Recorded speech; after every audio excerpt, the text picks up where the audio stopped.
Halo semuanya, saya Camus Anissa, pekerja sosial dari Balai Besar Kartini Temanggung. Kali ini saya akan memberikan tutorial penggunaan aplikasi Fitusi pada smartphone. Untuk saat ini, aplikasi Fitusi baru dapat digunakan pada smartphone dengan operating system Android. Langkah pertama yang kita lakukan adalah mengunduh aplikasi Fitusi pada Google Play Store.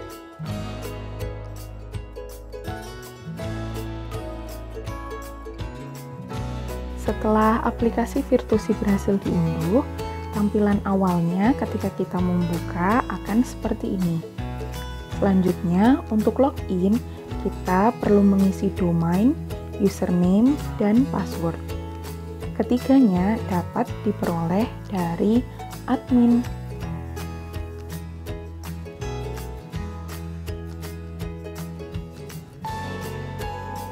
Setelah berhasil login, tampilan awal Fitusi akan terlihat seperti ini.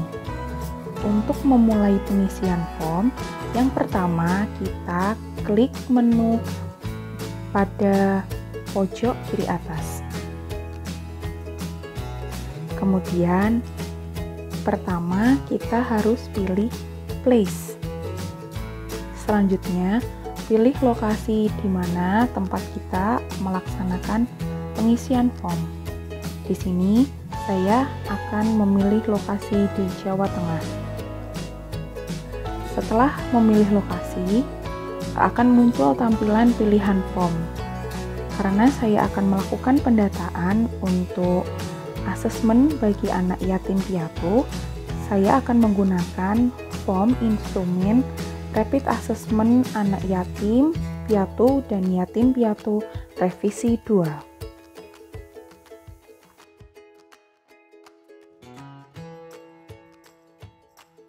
Setelah klik form yang akan diisi, selanjutnya muncul pertanyaan-pertanyaan yang harus kita lengkapi jawabannya.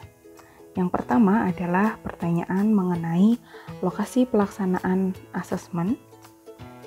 Sebagai contoh, di sini saya akan menuliskan lokasi asesmen saya di Temanggung.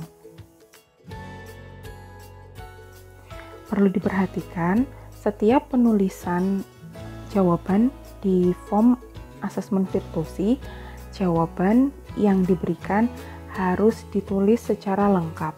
Tidak diperkenankan untuk menggunakan singkatan.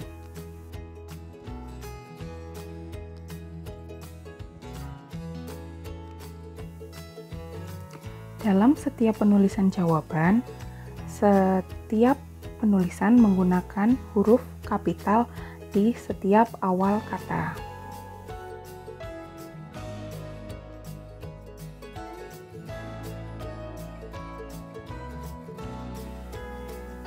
Perlu diperhatikan ketika menuliskan NIK, sebelum mulai mengetik angka, kita harus memberikan tanda koma atas terlebih dahulu agar ketika nanti data diunduh ke dalam format Excel tidak ada perubahan NIK. Selanjutnya kita juga harus memastikan bahwa NIK yang kita tulis genap 16 digit.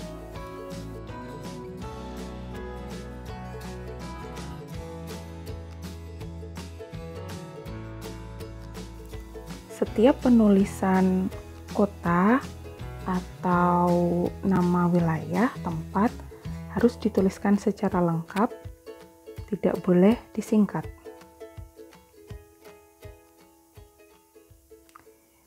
Dalam penulisan tanggal lahir, untuk memudahkan penulisannya, kita dapat klik yang pertama adalah tahun lahir. Misalkan untuk pengisian ini tanggal lahir adalah tahun lahir adalah 1980. Kemudian memilih bulan kita bisa geser. Misalkan di sini tanggal lahirnya adalah tanggal 17 Juni 1980. Setelah itu kita klik OK. Sekali lagi, setiap dalam proses pengisian data melalui aplikasi ini, kita harus teliti dan berhati-hati. Kita pastikan setiap data yang kita input adalah sesuai.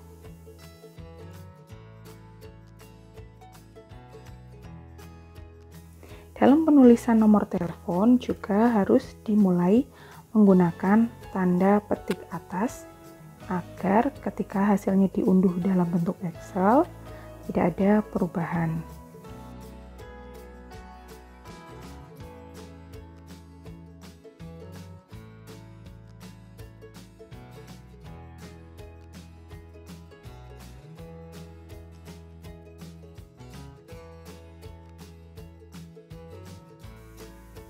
Selanjutnya bisa diisi sesuai dengan pertanyaan-pertanyaan yang ada di dalam form.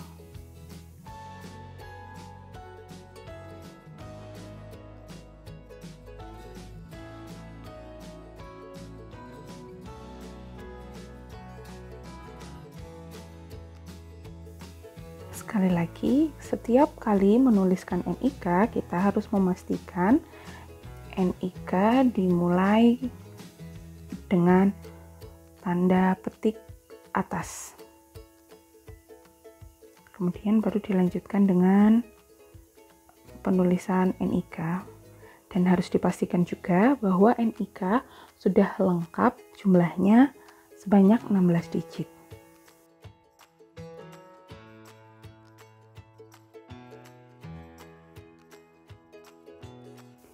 Untuk tanggal lahir sekali lagi kita mulai dengan memilih tahun, misalkan di sini tahun 2010, kemudian kita bisa geser tanda panah ini untuk mencari bulan dan tanggal lahirnya, misalkan 1 Oktober. Oke.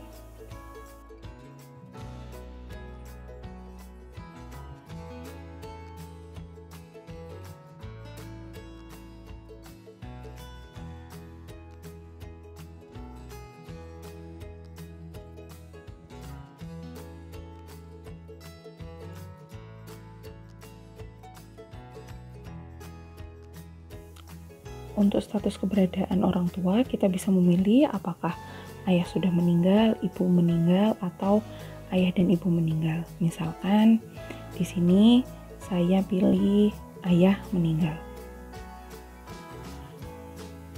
Orang tua meninggal karena COVID, di sini ayah. Kemudian orang tua yang meninggal bukan karena COVID tidak ada. Selanjutnya saat ini anak tinggal dengan, kita bisa pilih sesuai dengan kondisi anak saat ini. Misalkan saat ini anak sedang tinggal bersama dengan ibu kandungnya. Nah, selanjutnya adalah pengisian untuk bantuan yang sudah diterima. Di sini misalkan untuk Kartu Indonesia Sehat, KIS, apakah sudah menerima? Contohnya misalkan belum menerima. Kartu Indonesia Pintar misalkan sudah menerima. Program Keluarga Harapan mungkin belum. Kemudian ada bantuan pangan non tunai dan seterusnya.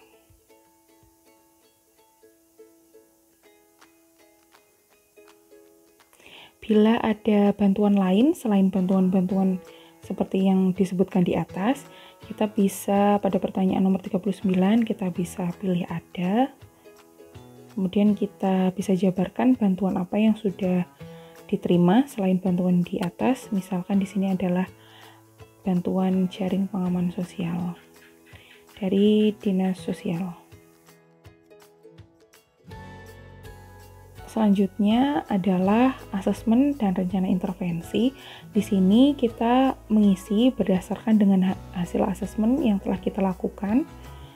Kita pastikan apa yang dibutuhkan oleh anak saat ini. Misalkan pertanyaan pertama, dukungan hidup layak atau kebutuhan dasar. Di sini misalkan anak ini membutuhkan, maka kita bisa pilih ya, dan kita bisa terus jawab sesuai dengan kondisi anak yang sesungguhnya.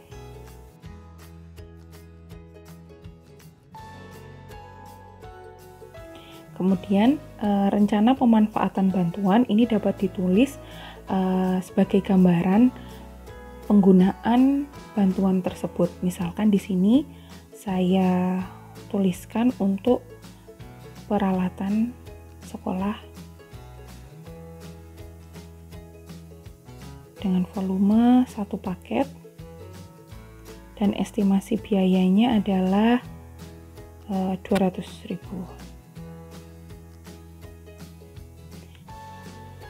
Kelayakan menerima bantuan atensi dengan mempertimbangkan orang tuanya meninggal karena COVID, kemudian kondisi ekonominya juga kurang mampu. Jadi dalam pertanyaan ini saya jawab layak untuk menerima bantuan atensi.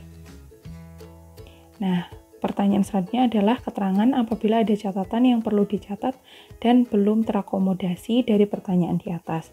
Misalkan di sini catatan tambahannya adalah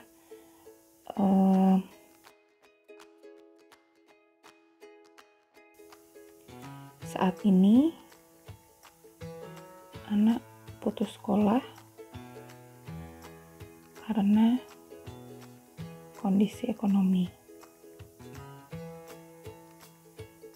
keluarga kurang mampu. Itu kita harus mengisi pertanyaan selanjutnya, yaitu berupa foto anak, kemudian foto identitas anak, foto kakak, dan foto surat keterangan orang tua meninggal. Di sini sebagai contoh, saya akan foto saja barang benda-benda yang ada di sekitar saya.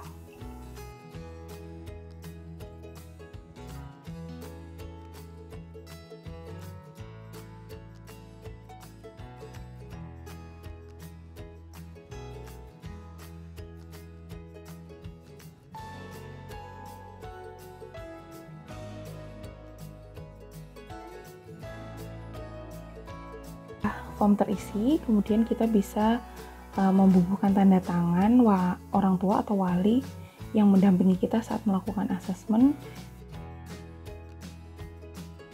dan bisa kita save. Selanjutnya yang terakhir adalah tanda tangan dari kita. Sebelum kita save, ada baiknya kita perlu cek kembali form yang sudah kita isi ini.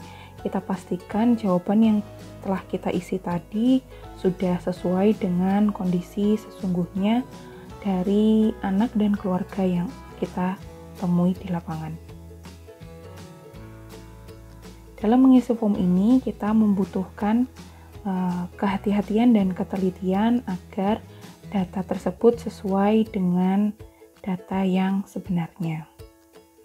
Setelah dirasa semua data sudah sesuai, kita bisa simpan dengan klik tombol save yang ada di pojok kanan atas.